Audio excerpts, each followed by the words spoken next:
Hi everyone, my name is Caitlyn Leonard and I'm a human physiology major in Sargent College. Today I'm going to be sharing with you my Keystone project, which is titled We Are Just Mentally Drained, a qualitative study of substance use professionals during COVID-19. So this project aims to understand how the COVID-19 pandemic has influenced substance use professionals' experiences in providing outpatient therapy for opioid use disorder here in Massachusetts. Before we begin, I'd like to thank my Keystone advisor, Professor Shannon Peters, who I'm incredibly grateful that I had the opportunity to work with on this project. When I sat down and began designing this project in fall 2020, there wasn't a whole lot of data available for the public explaining how the pandemic was affecting drug overdoses. But this soon changed, and in 2021 and in 2022, provisional national and state data releases began to flood the news media. And most important and relevant to my research project is that these trends that we see nationally are reflected here in Massachusetts. Provisional data from the Massachusetts Department of Public Health shows that there is about a 5% increase in opioid-related overdose deaths from 2019 to 2020. And in some counties, like Suffolk County, where Boston is located, this increase was as high as 32.5%. You can also see here on the slide two other notable numbers that characterize the crisis here in the state.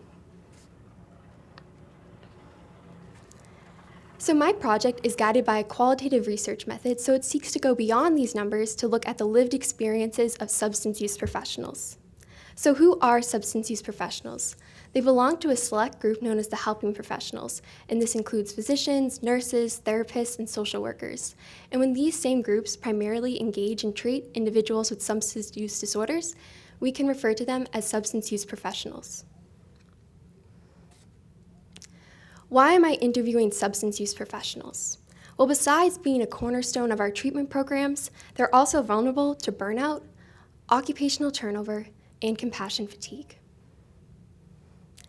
Therefore, understanding substance use professionals' experiences will be critical if we want to improve both quality of care and ease of access to these support systems, which have been increasingly burdened during the pandemic. This project is guided by a qualitative research method known as interpretative phenomenological analysis. It seeks to answer the question, how do humans experience and engage with the phenomena of the world?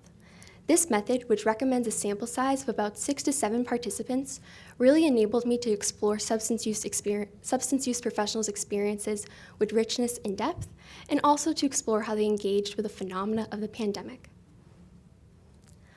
Ultimately, I conducted 7 semi-structured interviews from July 2021 to October 2021, and participants included licensed clinical social workers, addiction psychiatrists, licensed mental health counselors, family nurse practitioners, and licensed addiction counselors.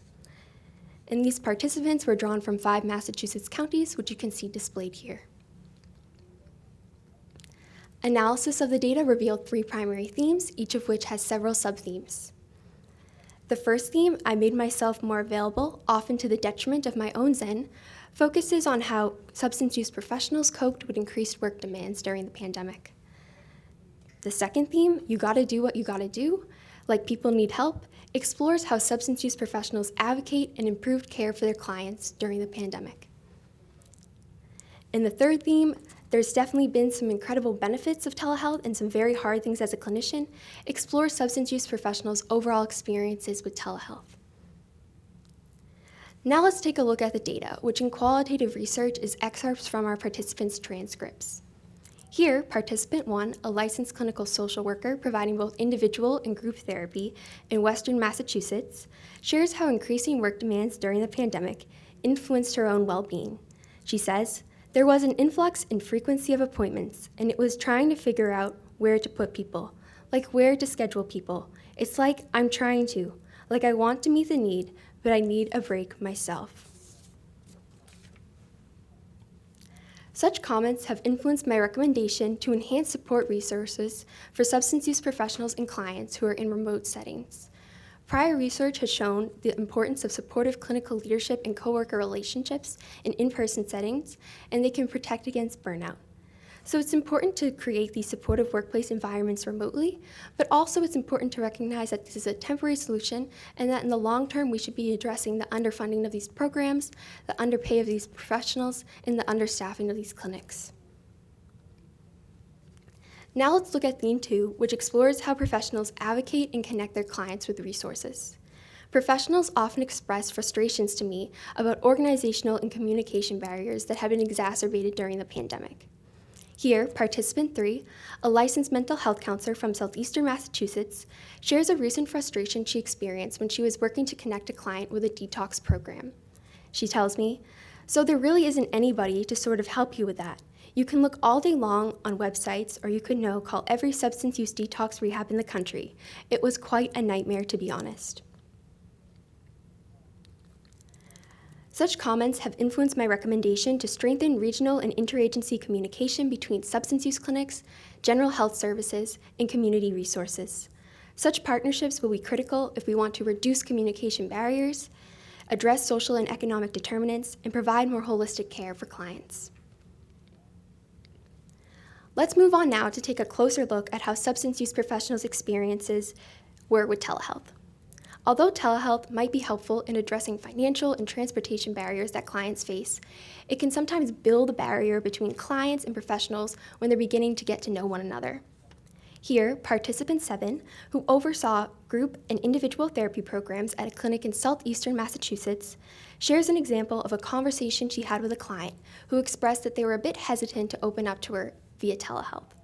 She begins by quoting the client, who said, "I don't want to talk about what's really going on until I see you in person again." The participant then continued, "Well, those months dragged on. It became almost a superficial conversation where we were just doing surface issues and not really talking about what they wanted to talk about, and that was really challenging."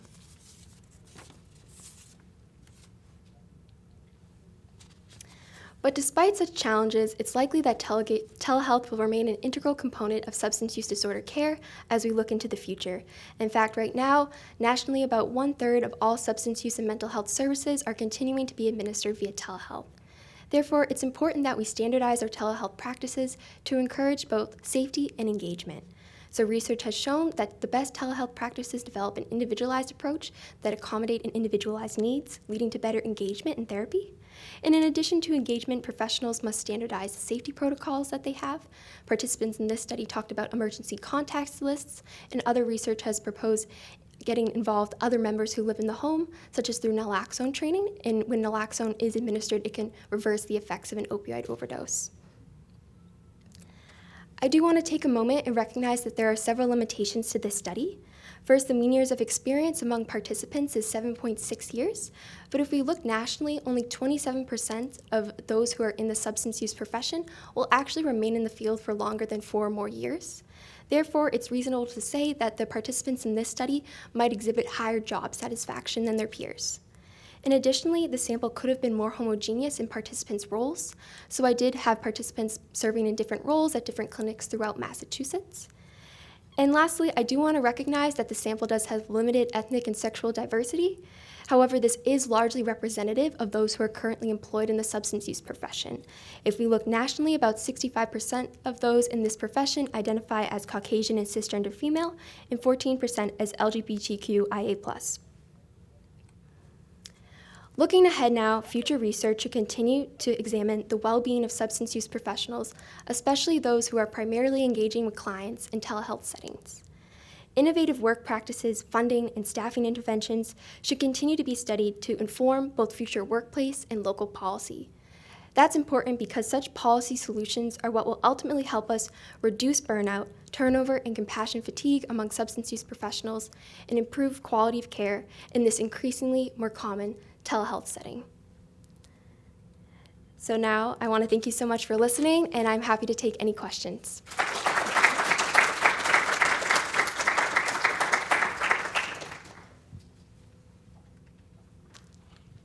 So I will take advantage of holding the microphone and lead off. You mentioned that obviously lack of resources is a big challenge for this profession. Are there any connections between some of the lawsuits that are being resolved with pharmaceutical companies and any of those funds perhaps going to help this profession? That's a great question. I'm actually not quite sure of the answer. If we want to talk afterwards, I'm happy to look into it with you. That is like a great question, but I'm not exactly sure of what the money is going to from those lawsuits. What surprised you most about your findings? I think, fortunately, there was a lot of positive things. I think that this presentation doesn't necessarily get to touch on that, but there were some really, really great comments about just the resilience of their coworkers. I also had like clinic directors who really were proud of the staff working under them and how well they adapted to the challenges they faced. I think despite, some of these more negative comments, I was really happy and surprised to see that there was just an overwhelming amount of like positivity about their fellow workers and the fellow community that they were working in. Yeah. Any more questions? If not, let's thank our speaker again. Thank you.